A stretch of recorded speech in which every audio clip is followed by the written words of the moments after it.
ये हम आ गए हैं ये आ गए हम मंदिर में। हमारे हैं महाकालेश्वर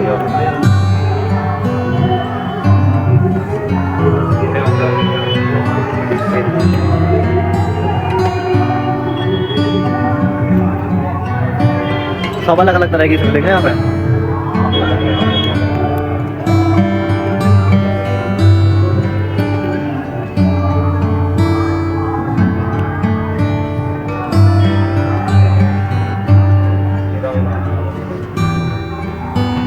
शीशा लगा रखा फोन इतना हो गया यहाँ तो है। फोन ही कहीं हो गए।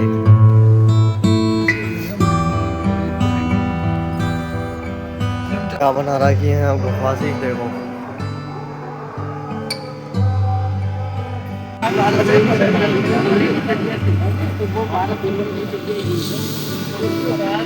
जब राम का जन्म होता है तो रामनवमी इसमें ये 9वां जन्म है राम का, लेकिन इसमें 2 कला कम है।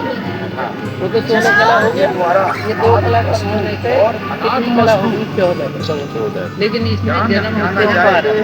इसमें आयु होती है 125 वर्ष। उसमें 9 लाख आदमी इंसान जो देवता है, और उसमें हो गए 33 करोड़ देवी देवता। सुना है 33 करोड़? मुरली में सुना। हाँ, तो ये सब जो है वहाँ तक हमारा ये कहो दिन है, या तो ये कहो ज्ञान है, या प्रकाश है, या अच्छी बात। ब्रह्मा का दिन कहते हैं, ब्रह्मा की रात है।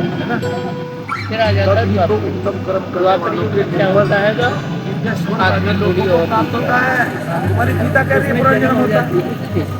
और वहाँ की 16 कला यहाँ हो जाती है आधी 8 हो गया, बिल्कुल बराबर।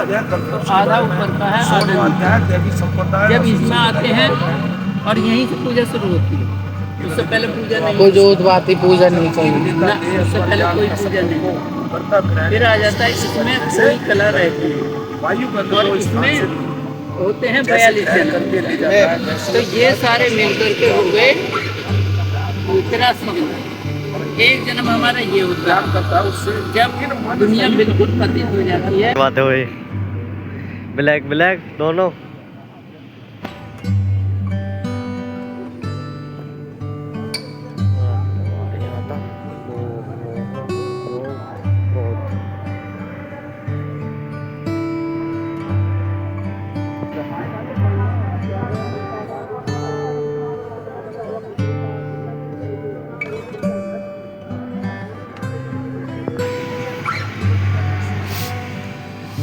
सारे ही ऐसे हैं।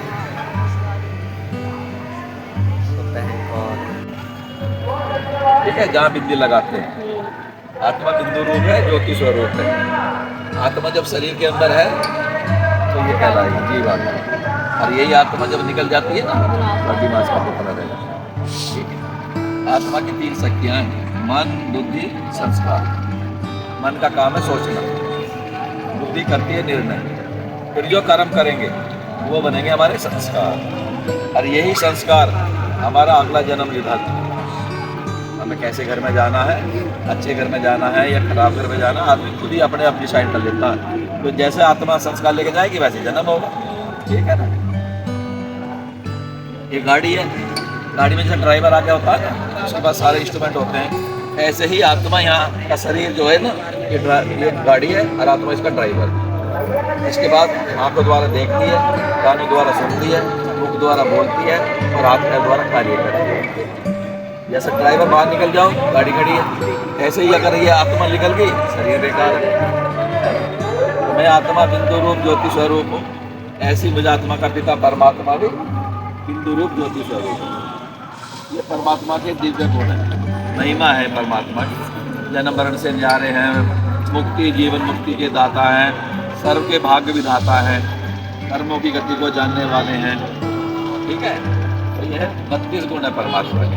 अब आत्मा का पता चला, इसके बाद परमात्मा का चला। अब आत्मा आती कहाँ से?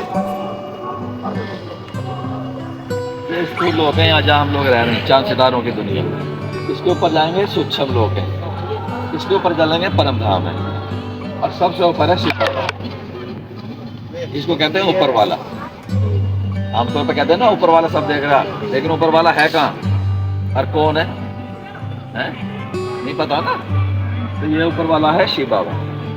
अरे कहाँ का रहने वाला? परम धाम का। ये आत्मा है, ये भी परम धाम की रहने वाली है और हम आत्मा है, तो हम आत्मा परम धाम की रहने वाली है। ठीक है, बिंदु रूप है, ज्योति स्वरूप है। जैसी आत्मा वैसा परमात्मा। आत्मा यहाँ से आती है, शरीर धारण करती है, पाठ बजाती है और सुख दुख का दुख मतलब भाग बनाती है और उसी में फिर कष्ट और सुख भोगती है। ठीक है, जीसस क्राइस्ट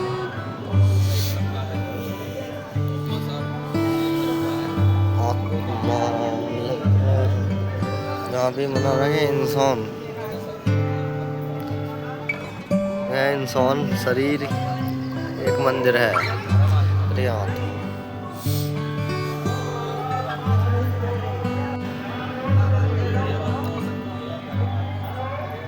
तो गाइस अब जा रहे हैं इस मंदिर में से बाहर। अब यहाँ पीछे से देखी होगी मेरे पीछे में, तो अब यहाँ से बाहर जा रहे हैं। अब गंगा जी पर जाके नाम के दोगे। अब गाइस इस वाले वीडियो को करते हैं मैं एंड। तो गाइस लाइक करना, सब्सक्राइब करना और कमेंट करना मत भूलना।